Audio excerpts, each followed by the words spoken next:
तो बात ठीक नहीं है। बुक है आप लोगों के पास? उसमें पेज नंबर 2 खोलेंगे ज़रा आप लोग, पेज नंबर 2 बुक में।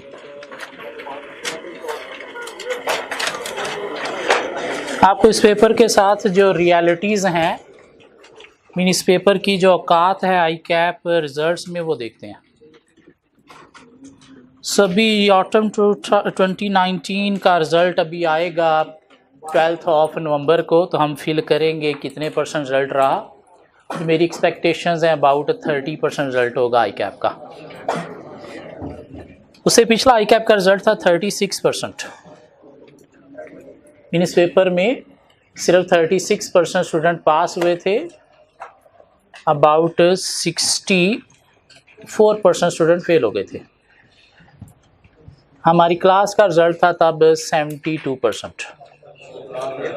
कम था, कम था, कम था, कम था। उससे पिछला रिजल्ट आई कैप का था। आई कैप की हिस्ट्री में बीएम का हाईएस्ट रिजल्ट था 52%। हमारी क्लास का रिजल्ट था तब 81%। अगेन 20% स्टूडेंट फेल थे क्लास में, अगेन 20% स्टूडेंट फेल थे। उससे पीछे रिजल्ट था आई कैप का 41%, हमारी क्लास का रिजल्ट कोई 77-78% था, नहीं अच्छा। उससे पीछे 32%, यहाँ पे भी हमारी क्लास का रिजल्ट अराउंड 70% था। 21%, यहाँ पे हमारी क्लास का रिजल्ट कोई 68% था।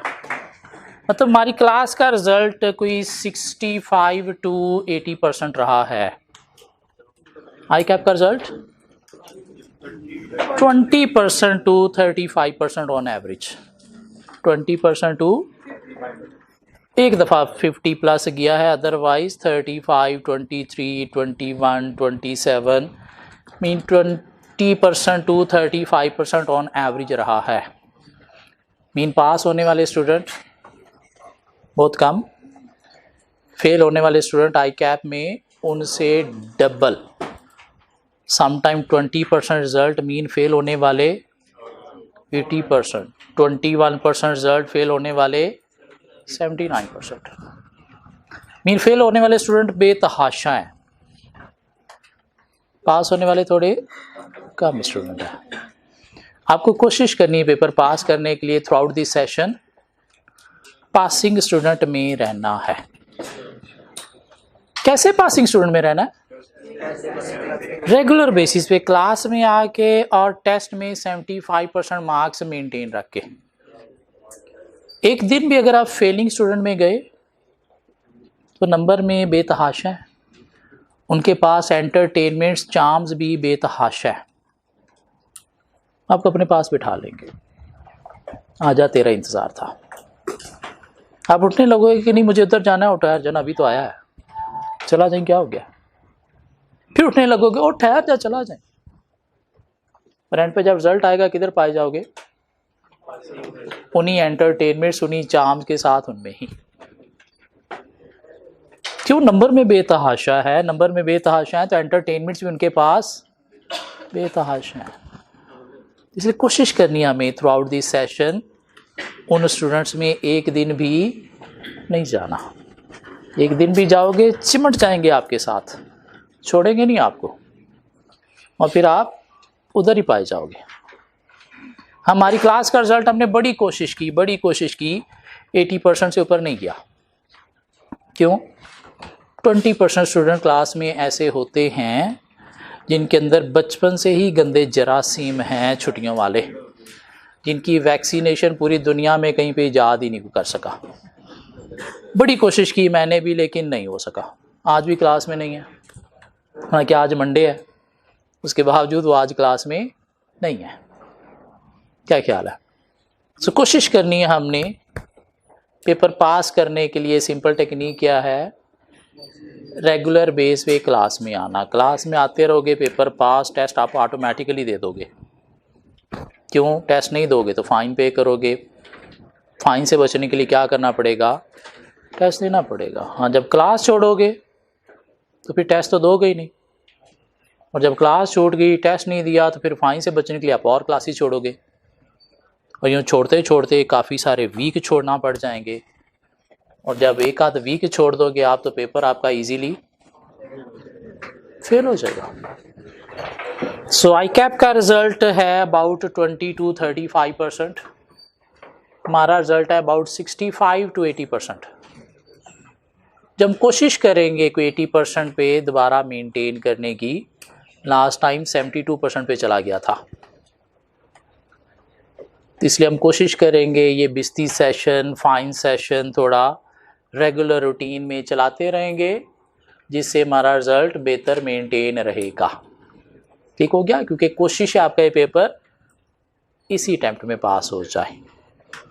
और प्लीज़ एक चीज़ दिमाग में रख लें, फ्राइडे टेस्ट मीन फ्राइडे ही है। कोई मसला हो गया है, बीमार हो गए हो, कुछ भी हो गया, नीयत ख़राब हो गई है, किसी को मार लिया आपने, तो प्लीज़ दोबारा मेरे पास ना आया करें कि टेस्ट देना है। फ्राइडे को टेस्ट नहीं दिया तो अगले दिन साथ फाइन लेके आएँ, या फिर एक वीक के लिए क्लास में ना आएँ।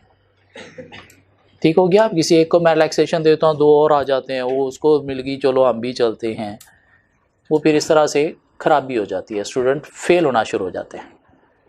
सो फ्राइडे मीन फ्राइडे है, टेस्ट रह गया तो रह गया, अब आपने दोबारा देना है तो अपनी सेटिस्फैक्शन के लिए देना है, उसको फिर हम टेस्ट सिस्टम में इंक्लूड नहीं किया करेंगे।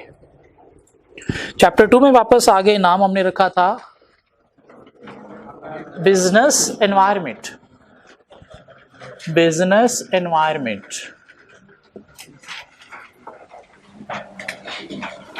कि बिजनेस को मैनेज करने के लिए हमें क्या करना है, बिजनेस एनवायरनमेंट को भी देखना है। क्या मतलब था बिजनेस एनवायरनमेंट का? Anything outside the business i.e. Industry market that affect the business, mean industry market जिसमें हम ऑपरेट कर रहे हैं उसे क्या नाम दिया जाएगा? बिजनेस एनवायरनमेंट या world of business. So business को मैनेज करने के लिए हमने क्या करना है, इस एनवायरनमेंट को एनालाइज करना है, मीन हमें परफॉर्म करना है environmental analysis which is also called environmental scan. क्यों करना है? To identify positive factors in the environment that help the organization in achieving its objective opportunities। क्यों करना है एनवायरनमेंट को एनालाइज करने के लिए? Negative factors in the environment that prevent the organisation in achieving its objective mean threats. क्यों? ये अगर हमने आइडेंटिफाई नहीं किए तो ये कैप्चर नहीं हुई और वो अवॉइड नहीं हुए। क्या ख्याल है? आइडेंटिफाई होंगे तो ये कैप्चर होंगी और वो अवॉइड होंगे, और इनको अगर कैप्चर नहीं किया, उनको अवॉइड नहीं किया तो बिजनेस हमारा मैनेज नहीं होगा, फेल हो जाएगा। तो इसलिए इनको कैप्चर करने के लिए, उनको अवॉइड करने के लिए हमें आइडेंटिफाई पहले करना है। तो आइडेंटिफाई करने के लिए हमें क्या करना है? Environmental analysis mean environmental scan करना है, जिसके कुछ 4 स्टेप्स भी थे। Scanning, monitoring, forecasting and assessment. Scanning identify करना, monitoring factors relating to our business identify करना, उनमें से क्या है? Forecasting significance impact on business देखना, and assessment deciding answering against those factor mean deciding how to respond against them. और क्या factors थे? कोई 6 पेस्टल फैक्टर्स हैं जो हमने एनालाइज करने हैं। Political factor, economic factor, social factor, technological, ecological, और हम फंसे हुए हैं लीगल फैक्टर के अंदर। सो पॉलिटिकल फैक्टर हमने 5 कवर कर लिए already. Privatisation, nationalisation, transportation and infrastructure, education, environmental policy, taxation and subsidies. क्या अपॉर्चुनिटी है, क्या थ्रेट है, हमने डिस्कस कर लिया। लीगल फैक्टर की हम बात कर रहे थे कि लीगल फैक्टर हैं क्या? कुछ लॉज हैं जो हमारे बिजनेस को पॉजिटिवली नेगेटिवली अफेक्ट करते हैं। क्या ख्याल है? और उनमें अगर कोई चेंज आता है तो अल्टीमेटली हमें उनको कंप्लाई करना है। नहीं करेंगे तो हमारे बिजनेस का ऑब्जेक्टिव मीट नहीं होगा। क्या लॉज हैं? कोई 5 तरह के लॉज हैं। एम्प्लॉयमेंट लॉ है, हेल्थ एंड सेफ्टी लॉ है,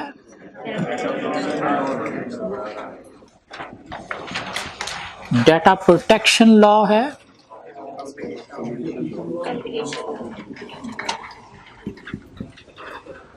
कंपटीशन लॉ है और कंज्यूमर प्रोटेक्शन लॉ है।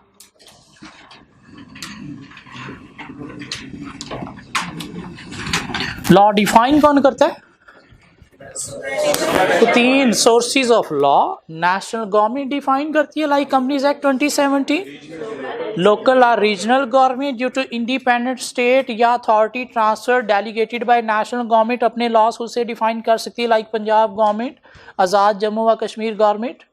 या फिर कौन डिफाइन करता है? Supra national body, large international organisation who represent different countries. तो जितने भी मेंबर कंट्रीज हैं उनको क्या करना है? उनकी पॉलिसीज लॉज को फॉलो करना है। एग्जांपल्स क्या थी? United nation, european union, world bank IMF, या फिर IASB IFAC in accounting. So employment law का पर्पस हमने कवर कर लिया। किस लिए बनाए गए हैं? To provide protection to the employees so that employer can not exploit और मिसट्रीट द एम्प्लॉयज। और कवर कर रहे हैं 5 एस्पेक्ट्स को: minimum wage, redundancy, discrimination, unfair dismissal and working condition. Health and safety law बनाए गए हैं क्यों? To provide safe work place to employees. Health and safety law क्यों बनाए गए हैं? To provide safe work place to employees. और cover कर रहे हैं 3 एस्पेक्ट्स को। क्या हैं वो 3 aspects? Health and safety standards, health and safety standards, safe work place and voluntary code. Health and safety standard क्या हो सकते हैं? कोई minimum health and safety regulation हो सकती हैं, like fire regulation for all buildings. Mean जितने भी ऑफिस हैं, जितनी भी बिल्डिंग्स हैं, इनके अंदर क्या होना चाहिए? कोई फायर रेगुलेशन सिस्टम होना चाहिए। लाइक ये क्लासरूम है तो इसके अंदर कोई फायर एग्जिट डोर होना चाहिए। ये क्लासरूम है तो इसके अंदर कोई फायर एक्सटिंग्विशर भी होना चाहिए, ताकि आग लग जाए तो बुझाने के लिए कोई गैस सिलेंडर होना चाहिए। बिल्डिंग्स, रेजिडेंशियल बिल्डिंग्स हैं तो उनके अंदर भी कोई फायर अलार्म सिस्टम होना चाहिए, ताकि आग लग जाए तो अलार्म चलने से लोगों को इंटीमेट किया जाए, इन्फॉर्म किया जाए कि यहाँ से आपको क्या करना है, अब भागना है, क्यों बिल्डिंग सेफ नहीं है। ये क्या है? Health and safety standards. या हेल्थ एंड सेफ्टी स्टैंडर्ड क्या हो सकते हैं? डिफरेंट इंडस्ट्रीज, डिफरेंट कंपनीज को भी फॉलो करनी है। कौन सी कंपनी? जो फूड प्रोडक्ट्स प्रोड्यूस करती हैं, जिसमें उन्होंने क्या करना है? हाइजीनिक स्टैंडर्ड्स को जो है वो फॉलो करना है। रेस्टोरेंट्स को, खाने पीने वाली चीज़ों को गंदे हाथ नहीं लगाने, क्या करना है? प्रॉपर कोई ग्लव्स पहन के हाथ लगाना है। शेफ़ जितने भी हैं उनको अब सर पे कोई ना कोई कैप लेके, प्रॉपर कोई ग्लव्स पहन के, प्रॉपर कोई एप्रॉन पहन के फिर खाने पीने वाली चीज़ें बनानी हैं, ताकि हाइजीनिक स्टैंडर्ड को फॉलो किया जा सके। तो ये क्या है? Minimum health and safety standards, like minimum fire regulation for all buildings. या क्या है? सेफ वर्क प्लेस, मीन ऐसी वर्क प्लेस जहाँ पे एम्प्लॉयज़ एक्सपोज्ड ना हो डेंजरस वर्किंग कंडीशन की तरफ। ऐसी वर्किंग कंडीशन नहीं होनी चाहिए जहाँ पे एम्प्लॉयज़ की इंजरी का चांस हो, हेल्थ अफेक्ट होने का चांस हो या डेथ का चांस हो। तो क्या करना है? सेफ वर्क प्लेस भी प्रोवाइड करनी है टू एम्प्लॉयज़। लाइक अगर केमिकल्स में वो काम कर रहे हैं तो आपने क्या करना है? कि प्रोटेक्टिव ग्लव्स देने हैं ताकि इंजरी के चांसेस ना हो। किसी फ्रीजिंग रूम में काम कर रहे हैं तो आपने प्रॉपर कोई प्रोटेक्टिव क्लॉथ में कोई जैकेट प्रोवाइड करनी है ताकि उनकी हेल्थ अफेक्ट ना हो। ये क्या है? सेफ वर्क प्लेस प्रोवाइड करना। या कवर करते हैं वॉलंटरी कोड, मीन कुछ कोड्स ऐसे हैं जो कंपनीज खुद से भी फॉलो कर सकती हैं, जो लॉ एनकरेज करेगा लेकिन एनफोर्स नहीं है। लाइक फूड में हाइजीनिक स्टैंडर्ड को कैसे मेंटेन करना है। आप सपोज कोई मीट प्रोड्यूस करते हो तो उसमें चिकन को सेपरेट रखना है, बीफ को सेपरेट रखना है, मटन को सेपरेट रखना है, ताकि आपस में इनकी मिक्सिंग होने से भी हाइजीनिक कंडीशन अफेक्ट ना हो। तो ये क्या है? वॉलंटरी कोड, जो लॉ इनकरेज करेगा लेकिन इन्फोर्स्ड नहीं है। तो क्या करना है? एक लाइन का पर्पस लर्न करना है। और हमने ये 3 एस्पेक्ट्स के बारे में एक एक लाइन लिखनी आनी चाहिए। हेल्थ एंड सेफ्टी लॉज क्यों बनाए गए हैं? To provide safe work place to employees, cover 3 aspects: health and safety standards like minimum fire regulation for all buildings, safe workplace, a workplace where employees are not exposed to any danger, and voluntary code that are encouraged by the government but not enforced. mean enforce नहीं है, government क्या करेगी? encourage करेगी। यहाँ पढ़ते हैं क्या एक लाइन का पर्पस हमने लर्न करना है और 3 एस्पेक्ट्स के बारे में हमें क्या बात करनी है on page 26। So health and safety law, these are about minimum health and safety requirements that employers must provide in their place of business and for their employees. Within well-developed economies, health and safety standards are usually high.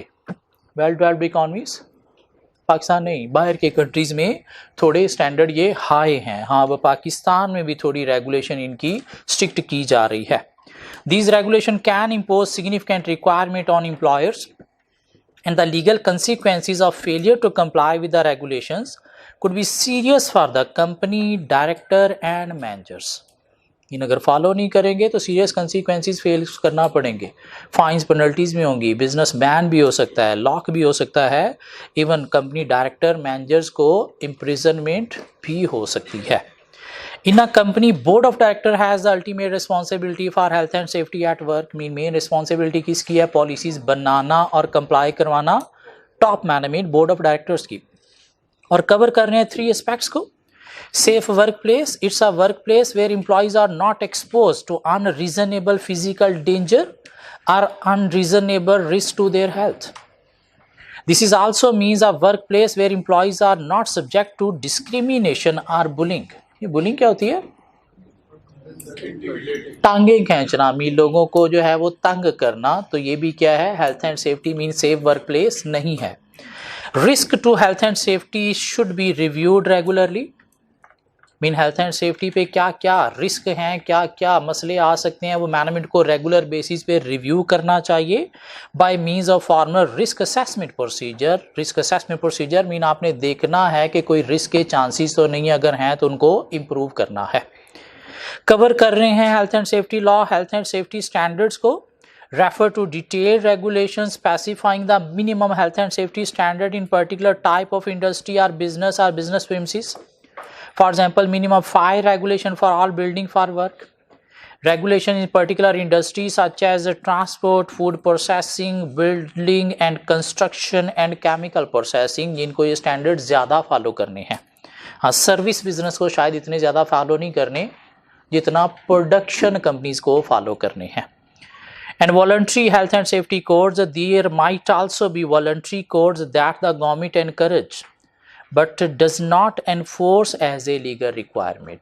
encourage कैसे करेगी कि आपको थोड़ी leniency दे देगी अगर आप कुछ और स्टैंडर्ड फॉलो नहीं कर पा रहे तो। सो एम्प्लॉयमेंट लॉ का एक लाइन का पर्पस हमें लिखना आना चाहिए। To provide protection to the employees so that employer can not exploit और मिसट्रीट द एम्प्लॉयज़। और कवर कर रहे हैं 5 एस्पेक्ट्स को। Minimum wage, working condition, unfair dismissal, redundancy and discrimination. Health and safety law का हमें एक लाइन का पर्पस बताना आना चाहिए, किस लिए है? To provide safe work place to employees. और कवर कर रहे हैं 3 एस्पेक्ट्स को। Health and safety standards like minimum fire regulation for all buildings, safe workplace, a workplace where employees are not exposed to any danger or risk to their health, या फिर voluntary code that are encouraged by the government but not enforced. So एक एक line का purpose और क्या चीज़ ये cover कर रहे हैं हम कोई 4-5 लाइनों में बता सकते हैं अगर एग्जामिनर पूछ रहे तो। मैं आऊँ तो क्या बच्चों की सिफारिश करने आए हैं आप?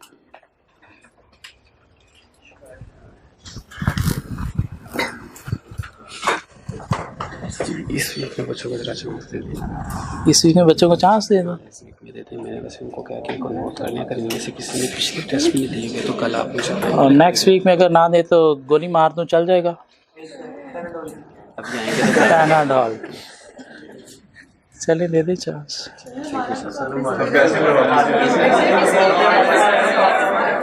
किस किस ने टेस्ट का फाइन दिया आज? ओ माय गॉड, अच्छा खासा फाइन है ये। ना करिए, ये झूठे हैं, ये झूठे हैं। अभी इतनी कौम को मुझे फाइन वापस करना पड़ेगा।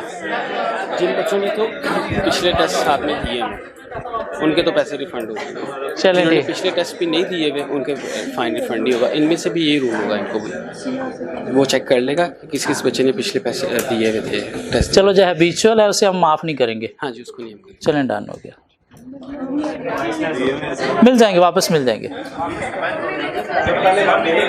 वापस आगे पढ़ लें हम कुछ। सो क्या बात हम कर रहे थे? लीगल फैक्टर, लॉ, रेगुलेशन जो बिजनेस को अफेक्ट करते हैं। Employment law to provide protection to employees so that employer can not mistreat या exploit the employees. Health and safety law to provide safe work place to employees. Data protection law बनाए गए हैं क्यों?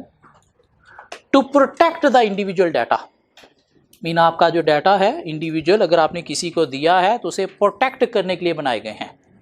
सो that no one can use, hold या process individual data without his permission. क्यों law बनाए गए हैं? ताकि आपका डाटा अगर किसी के पास है तो उसे प्रोटेक्ट किया जा सके, ताकि वो आपकी परमिशन के बिना ना तो उसे होल्ड कर सके, ना यूज कर सके, ना प्रोसेस कर सके। सो क्यों बनाया गया data protection law? To provide protection to individual data so that no one can use, hold या process individual data without his permission। इस पे अप्लाई होंगे जो दूसरों का डाटा अपने पास होल्ड करती हैं, प्रोसेस करती हैं। राइस स्कूल ऑफ अकाउंटेंसी आपका डाटा होल्ड करता है, प्रोसेस भी करता है। तो अगर ये बगैर किसी बॉडी के अप्रूवल के आपका डाटा होल्ड कर रहा है तो इलीगल है। इनको आपका डाटा होल्ड करने के लिए पहले किसी बॉडी से अप्रूवल लेना पड़ेगी। ना सिर्फ अप्रूवल लेना पड़ेगी, साथ पर्पस भी बताना पड़ेगा कि आपका डाटा क्यों होल्ड किया जा रहा है, और उसी पर्पस के लिए ही डाटा इन्होंने होल्ड करना है और यूज करना है। अदर देन पर्पस अगर यूज किया है तो आप लीगल एक्शन ले सकते हो। इन्होंने आपका डाटा होल्ड किया है तो सिक्योरिटी भी इनकी रिस्पॉन्सिबिलिटी है। अगर इनकी प्रिमसी से वो डाटा मिस यूज होता है कि उन्होंने सिक्योर नहीं रखा था तो ये लाइबल हैं, आप इनके अगेंस्ट डैमेजेस का केस फाइल कर सकते हो। मीन हर वो कंपनी जो दूसरों का डाटा होल्ड, यूज, प्रोसेस करती है उसे क्या करना है? कुछ डाटा प्रोटेक्शन लॉज को फॉलो करना है। क्या लॉज फॉलो करने हैं? कि पहले किसी गवर्नमेंट बॉडी से अप्रूवल लेनी है। विदाउट पर्पस आप डाटा होल्ड नहीं कर सकते। अदर देन दैट पर्पस आप डाटा यूज़ नहीं कर सकते। डाटा की सिक्योरिटी भी आपकी रिस्पॉन्सिबिलिटी है। और एक दफ़ा जिस पर्पस के लिए आपने डाटा होल्ड किया था वो पर्पस अगर पूरा हो चुका है तो उसके बाद भी आप डाटा होल्ड नहीं कर सकते, उसे डिस्कार्ड करना है। इन पर्पस भी टाइम ड्यूरेशन है, उस टाइम ड्यूरेशन के बाद डाटा आप होल्ड नहीं कर सकते। तो कंपनीज को क्या करना है? ये फॉलो करने हैं। बनाए क्यों गए हैं? ताकि आपका डाटा जो है आपकी परमिशन के बिना ना तो कोई होल्ड कर सके, ना प्रोसेस कर सके, ना यूज़ कर सके, ताकि आपका डाटा क्या हो? प्रोटेक्ट किया जा सके। सो डाटा प्रोटेक्शन लॉज बनाए गए हैं उन कंपनीज के लिए जो दूसरों का डाटा होल्ड, यूज़, प्रोसेस करती हैं, इसलिए इंडिविजुअल्स के डाटा को प्रोटेक्ट करने के लिए। लेकिन वो कहता है डाटा प्रोटेक्शन लॉज जो हैं वो अप्लाई होंगे किस चीज़ के ऊपर? रेगुलेटरी डाटा के ऊपर। किसके ऊपर अप्लाई होंगे? रेगुलेटरी डाटा के ऊपर। नॉन रेगुलेटरी डाटा के ऊपर लॉ अप्लाई नहीं होता। रेगुलेटरी डाटा क्या है? Personal data. पर्सनल डाटा क्या है? ऐसा डाटा जिससे किसी प्राइवेट इंडिविजुअल की आइडेंटिटी होती है। सो डाटा प्रोटेक्शन लॉ किस पे अप्लाई होंगे? रेगुलेटरी डाटा पे। रेगुलेटरी डाटा क्या है? Personal data, a data about which a private individual can be identified, वो क्या है? Personal data. Non regulatory data क्या है? क्या आप मार्केट में खड़े लोगों से पूछ रहे हो आपको पोटैटो चिप्स पसंद है या चॉकलेट पसंद है, आपको काली कार पसंद है या लाल कार पसंद है? ये भी आप क्या कर रहे हो? डाटा कलेक्ट कर रहे हो ना, लेकिन इससे किसी की आइडेंटिटी नहीं होती। क्या ख्याल है? डाटा आप कलेक्ट कर रहे हो लेकिन ये पर्सनल डाटा नहीं है, किसी की आइडेंटिटी से नहीं होती, तो ये क्या है? नॉन रेगुलेटरी डाटा, इसके ऊपर कोई लॉ अप्लाई नहीं होता। किस पे अप्लाई होगा data protection law? Regulatory data. Regulatory data क्या है? Personal data. पर्सनल डाटा क्या है? अ data about which a person can be identified. अब वो कहते हैं पर्सनल डाटा भी दो तरह का होता है, ordinary personal data, sensitive personal data. Ordinary personal data क्या है? सिर्फ नेम, एड्रेस या फोन नंबर की हद तक, ये क्या है? ऑर्डिनरी पर्सनल डाटा, जिसकी